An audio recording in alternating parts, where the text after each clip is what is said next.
Just before you go, Mike, I just want everyone to appreciate the effort we go to colour coordinate. This doesn't happen by accident. This is careful planning and preparation, so just want to say you're welcome. Yeah. I don't know if people fully appreciate it, but I think they do now. Yeah, thank you. All right, we're in this series, Why We Do What We Do. And this week I'm sharing on why do we serve? And I want to start with a song. I'm not going to sing it, don't worry. Hannah's nervous already. She's like, this wasn't approved. I feel like my voice is a little bit sore already. I was doing some wild harmonies during this morning.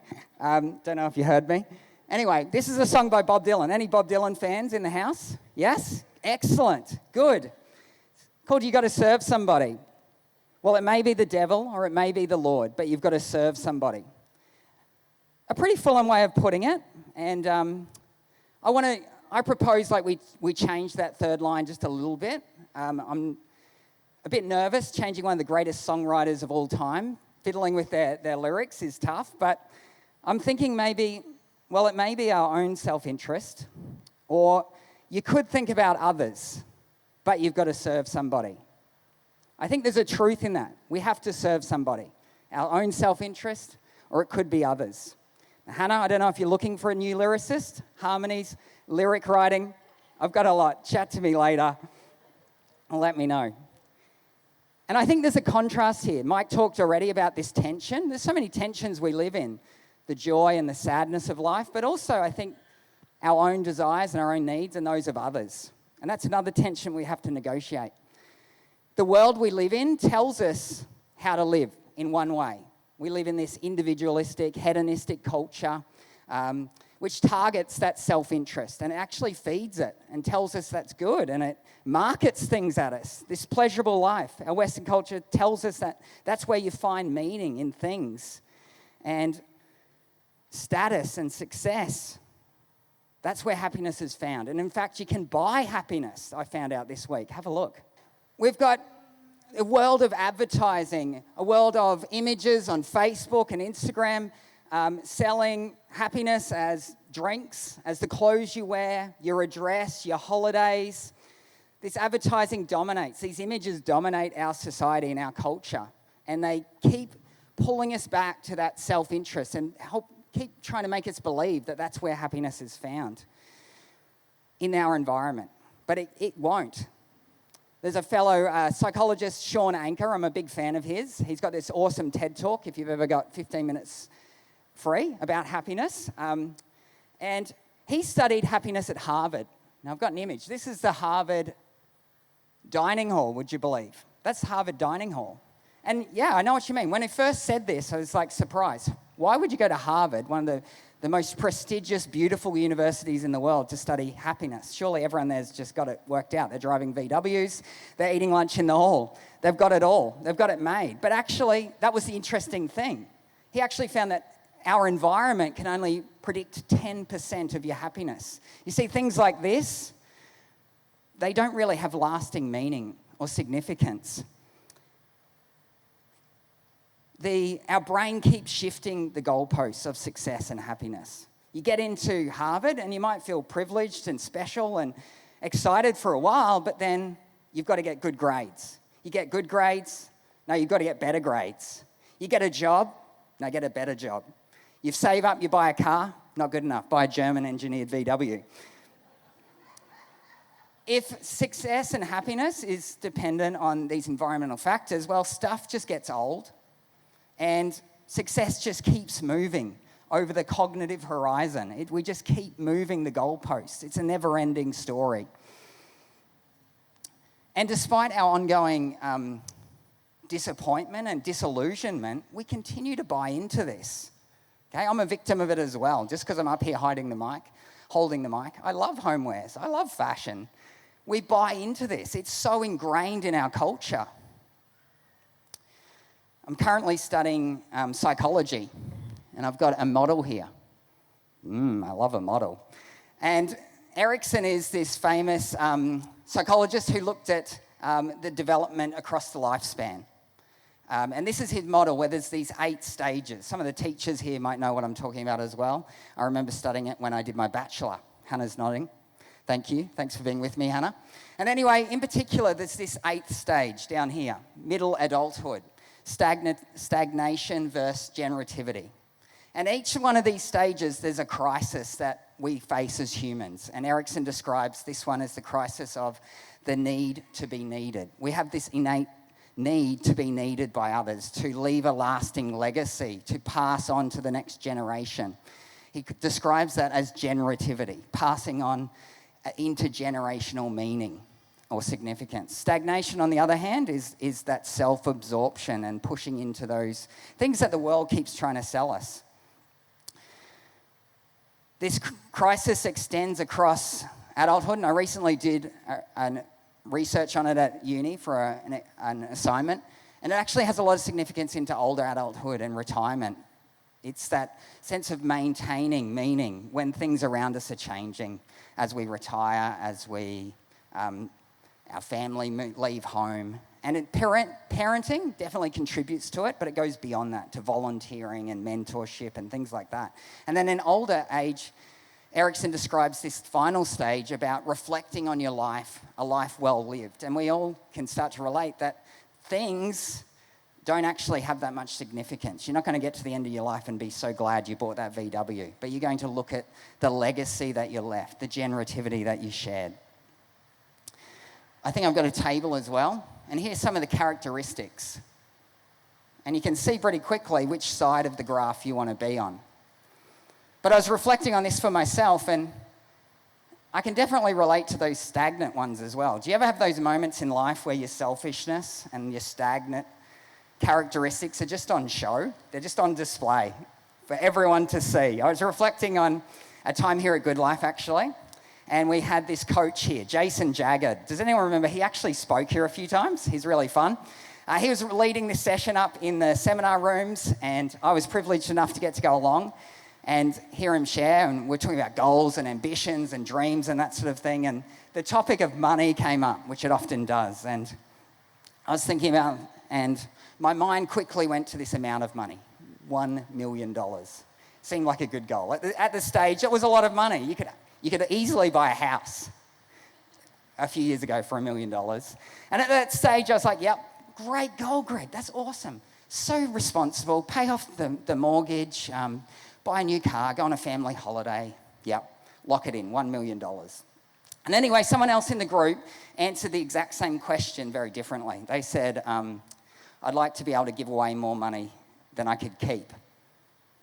My little heart sank. And it was that moment of self-awareness, of introspection. And it was that realization that, yeah, maybe I'm missing the mark here. Where are my interests lying? Where's my investment? And not that it was at all pointed at me. It wasn't like this direct shot. They didn't say it and then look at me. It was totally an individual reflective moment. You see, stagnation is that selfish state and the result of a selfish life. Generativity is love in action, the service of others. And volunteering and service actually have amazing well-being benefits, okay? Yet, we look at statistics and it's in huge decline. And I think it's because it contrasts our culture so much. But I'm standing here talking about this idea of being generative, but it actually shouldn't be surprising to us at all. This isn't anything new, because we just reflect on the person we gather here around, Jesus, Emmanuel, God with us, this gift from God of service. The whole life of Jesus was a gift of humility and service to humanity, to all of us. In 2 Philippians 2, verse 6 to 8, who being in very nature God, did not consider equality with God something to be used to his own advantage. Rather, he made himself nothing by taking the very nature of a servant, being made in human likeness, and being found in appearance as a man, he humbled himself by becoming obedient to death, even death on a cross. True service, true love in action. Then we can go on and we can reflect about events in Jesus' life that talked about Jesus' crucifixion. But also I reflected on that moment of servant where Jesus actually knelt before his disciples and in humility washes their feet. It's in John 13. It was just before the Passover festival. Jesus knew that the hour had come for him to leave this world and go to the Father. Having loved his own who were in the world, he loved them to the end. The evening meal was in progress and the devil had already prompted Judas, the son of Simon Iscariot, to betray Jesus. Jesus knew that the Father had put all things under his power and that he had come to God and was returning to God. So he got up from the meal, took off his outer clothing and wrapped a towel around his waist. After that, he poured water into a basin and began to wash his disciples' feet, drying them with the towel that was wrapped around him. This beautiful moment where Jesus serves his followers, his disciples. He was the rabbi, the teacher, even in that smaller social group, and yet he stoops and serves them and in this small act of loving kindness. Paul Tillich, a philosopher and theologian, says that God is not an object that you can love. And he proposes that you can encounter God through giving yourself in acts of love to the world. You love people, and in loving others, that's how you love and you discover God. For me, that emotional connection with God has always been something I've struggled with. You know, people who say, I just love God. That never resonated with me. And that's why I love this statement, because so many times where I've loved and served others and in relationship with others, that's where I've felt connected to God. That's where I've felt, truly close to God. In 1 John 4, it says, verse 7, "Dear friends, let us continue to love one another, for love comes from God. Anyone who loves is a child of God and knows God. But anyone who does not love does not know God, for God is love." And if we go right down to verse 11 at the very end, he says, "But if we love each other, God lives in us, and his love is brought to full expression in us." You see, love needs an expression. It needs to be shown in some way. We have this cute pet dog. I think I've got a photo. His name's Bowie. Beautiful dog. And my kids, they will tell you how much they love their dog. Just ask them. Bowie's the awesome dog. We love Bowie. Yet, the last time Bowie got fed, I'm not really sure. Bowie loves to go for a walk, yet walks, if I graphed it, have been at an all-time low. To me, that's not the kind of love I want to experience. I actually want love that's expressed in action. To me, that's meaningful. We can talk about love, but actually when it's shown in acts of service, that's what love is like. I like to quote Bob Goff. Everyone big fan of Bob Goff? Yeah. Love does. That's the title of his book. He actually paraphrases in one of them. Jesus says, let's go out and do stuff. And you'll find out who I am and who you are along the way. It's this call to action.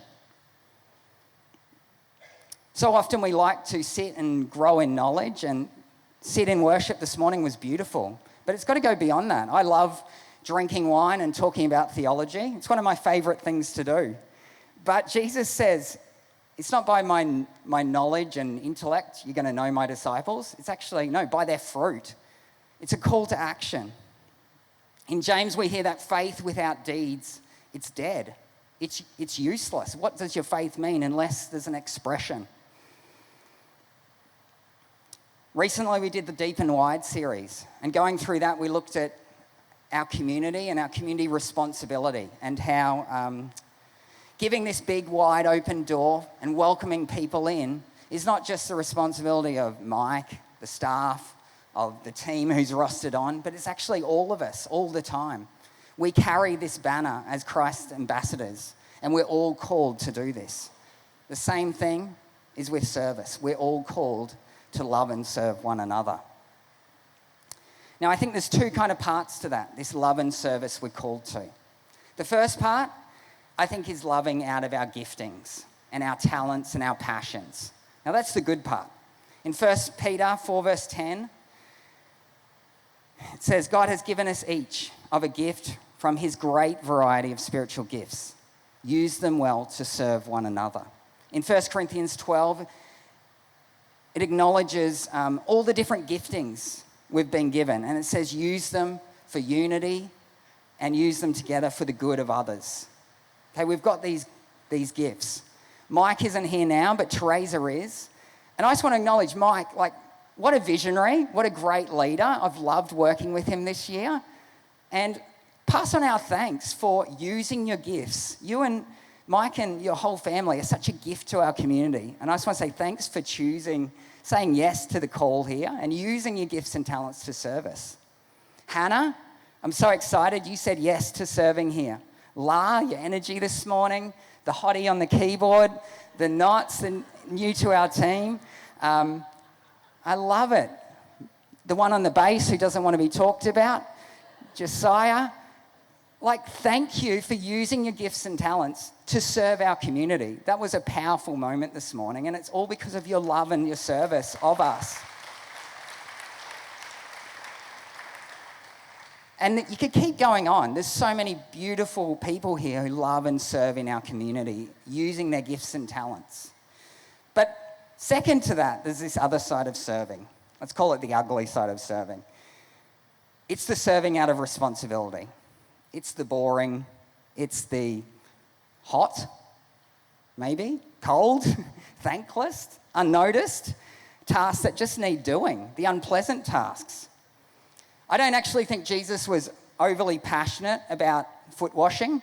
I don't think he was like, hey, disciples, I've got this new technique. I rub between the toes and then I scrape the nails out. Like, it wasn't like this passion. It was this serving out of responsibility. It's something that needed to be done. And it showed this heart of love, this love without ego. And just like that, if Jesus is called to serve out of responsibility, so are all of us. We're called to serve out of responsibility as well. Keith and the chair team who set up this morning, well, I'm confident like your spatial awareness is really good and your physical strength is impressive. I don't actually think this is like a lifelong childhood dream of yours. I don't know if you had this poster on your wall as a child and you're like, that's my dream. I don't really know, but maybe, but I don't think so. I enjoyed coming up with that idea. I lolled in my office for about half an hour, picturing Keith with that on his wall. Anyway, no, it's not about that. It was never like this. It's just something that needs to be done to serve this community. So when you come in this morning, you're comfortable and you're ready to encounter God in this environment. So Keith, and I know there's so many others on your chair team, Sam and whoever else was here this morning, thank you. Thank you for doing those thankless tasks that just need doing and serving out of responsibility.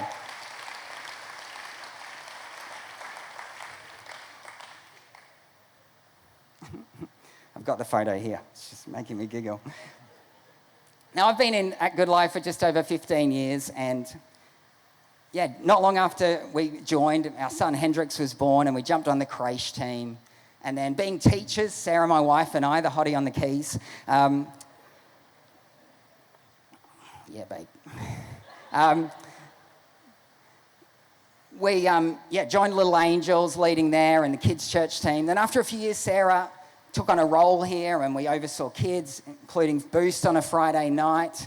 And one of my favourite times that I reflect on is we had this A-team tutoring program which met once a week, midweek. Some of our local chaplains recommended kids from the community who needed that extra support and love. And we had these awesome teachers from our community who volunteered one afternoon a week, and we'd meet here at the centre and tutor them. It was really cool. We'd stop midway through and we'd have afternoon tea together. And it wasn't long before afternoon tea kind of stretched a little bit and became like these long-winded stories and quite theatrical, the kids telling us about everything going fishing and things like that. And then eventually they were full-blown talent shows. And it was amazing. This micro-community was formed and it was joyous. It was wonderful. But service is not always like that. It's not always joyful. It's not always fun. It's not always fulfilling. And yeah, I confess I don't always come with this great attitude of excitement and actually wanting to be here and wanting to serve. Sometimes it's just a choice. And I think choosing to do the hard stuff, that's actually what develops us in character. If we're just doing the easy things, the things we want to do, the things we like, there's no challenge there. It's actually when you don't want to do it and you choose and you push into it and you show up over and over again. That's where the character and God does his best work in us. In Hebrews, it says, run with perseverance the race set before you. Run with perseverance. I don't know if you've been running lately, but it's hard. And long distance running is even harder. Persevering at it is hard. It's tough. In Romans 5, we're reminded that suffering produces perseverance. And perseverance, character, and character, hope. A hope in God that won't disappoint. We often shy away from that. We go back to that start where we're pulled by the world into these buying happiness in the pleasant things of life and get tricked by that. But we've actually got to choose to be different. We've got to push into these moments of service, of humility, of laying ourselves down, of putting our egos and our self-interests aside and seeking godliness. And I was reflecting on this as a parent as well. In this community, the great thing is we're almost like a family. We've got all the demographics covered. And I reflect as a parent of 2 teenagers. It's hard to also watch others go through hard stuff and do the slog and serve. But we sometimes try and make life as comfortable as we can for our kids and try and give them everything we need, which is great. That's part of being a parent. But also, I'm the first to get so frustrated when they don't have that perseverance. They don't show that character and they give up. And then on comes the lecture, back in my day, we didn't have air conditioning and we had the radio. And I'm sure you can beat me. I'm sure we can play that game and you can one-up me for sure. But it's this culture. I think that's how culture is spiraling. We're getting more and more into this, buying into what the world has to offer, and we're getting further away from the truth of God and his countercultural kingdom. So how do we build this countercultural kingdom here in our community? What are we going to do to foster it? And I've got 4 points I came up with. The first one was through ongoing renewal of your heart and mind, transformation through Christ. I think that's where it begins. It begins here with us as individuals in our relationship with God. In Romans 12, verse 1 and 2, it says, "And so, dear brothers and sisters, I plead with you to give your bodies to God because of all he has done for you. Let them be a living and holy sacrifice, the kind he will find acceptable. This is truly the way to worship him. Don't copy the behavior and customs of this world, but let God transform you into a new person by changing the way you think. Then you'll learn to know God's will for you, which is good and pleasing and perfect." It's a call to be different. And it starts with us as individuals, in our hearts, in our relationships with God. On the back of last week where we talked about prayer, I had this quote from Mother Teresa. She says, "I used to believe that prayer changes things, but now I know that prayer changes us and we change things." So prayer. Focus on your relationship with God. That's where it starts. Our second point, through unity and learning. In Acts 2, where it talks about the early church, it says they devoted themselves to the apostles' teaching and to fellowship, to the breaking of bread and to prayer. And all the believers were together and had everything in common. Unity and focus. We gather together. Dan shared about communion, how all over the world, globally, we gather around, we're united by the symbol of Christ and what he's done. And we gather today united by that. And we have this time where we get to actually challenge one another, to actually learn and grow and push into and mature ourselves as Christians. The third one, through role modeling. In Hebrews 12, it talks about Jesus being the author and the finisher of our faith. And it calls us to fix our eyes on him. Just as Jesus is our role model, we can actually be role models for each other. And I think especially for our youth and our kids. They look at us as role models of Christ. And our community, they're not going to be interested in a relationship with God unless we're role modeling what this looks like. We are the role models. We are Christ's ambassadors. So we're called to be role models. And lastly, the fourth point, by practice and encouragement. In Hebrews 10, let us think of ways to motivate one another to acts of love and good works. And let us not neglect our meeting together as some people do, but encourage one another, especially now that the day of his return is drawing near. By practice and encouragement. You want to get better at something? You practice it. You do it over and over again. And you persevere in it. That's how you improve. You want to get better at serving and loving? Love and serve people. Choose it. Show up for it. We've been called, I love in that verse how it talks about we've been called in, I didn't actually read it, towards the end. You've been called to live in freedom, my brothers and sisters. But don't use your freedom to satisfy your sinful nature. Instead, use your freedom to serve one another in love. I was reading a book this week, and it was talking about how freedom is actually choosing the tough stuff. Because that's not actually freedom when you're just a slave to your desires. If you're just in this cycle of pleasing yourself and doing whatever is comfortable and easy, that's actually what the Bible warns us against, being enslaved to sin and ourselves. But God calls us to step out, to use our freedom. That's the freedom God offers us, is to choose a different trajectory, to choose to do the hard stuff.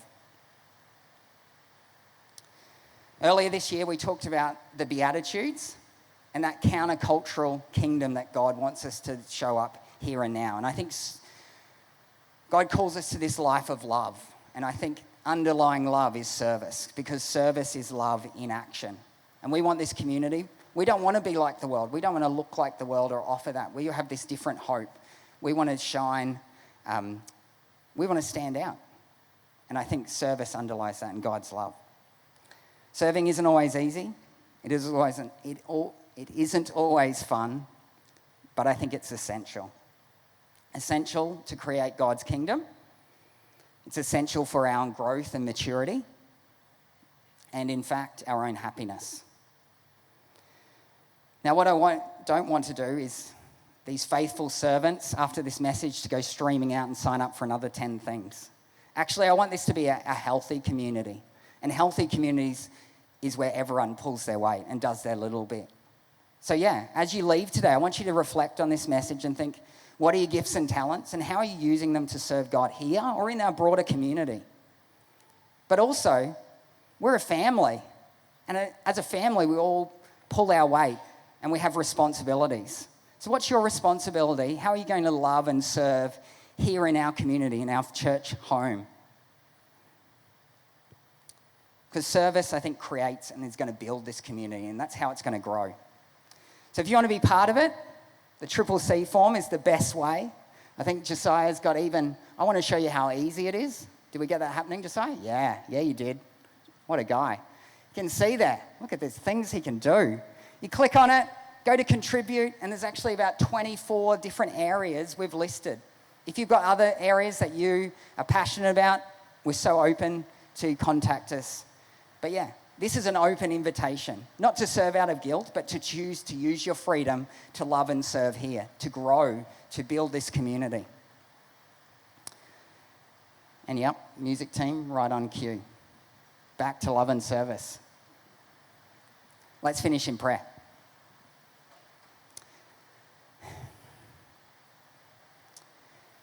God, first of all, we just pause in gratitude. We're grateful for the God that you are, a loving God, a God of service, a God who sent Jesus to show us your true character. Lord, we pray this week and into the future that we're a community who loves and serves, that we're not conformed to this world, but we are a countercultural community that shines your love. So, Lord, thanks for this time together, and we honour you. We're here to serve and love you. Amen.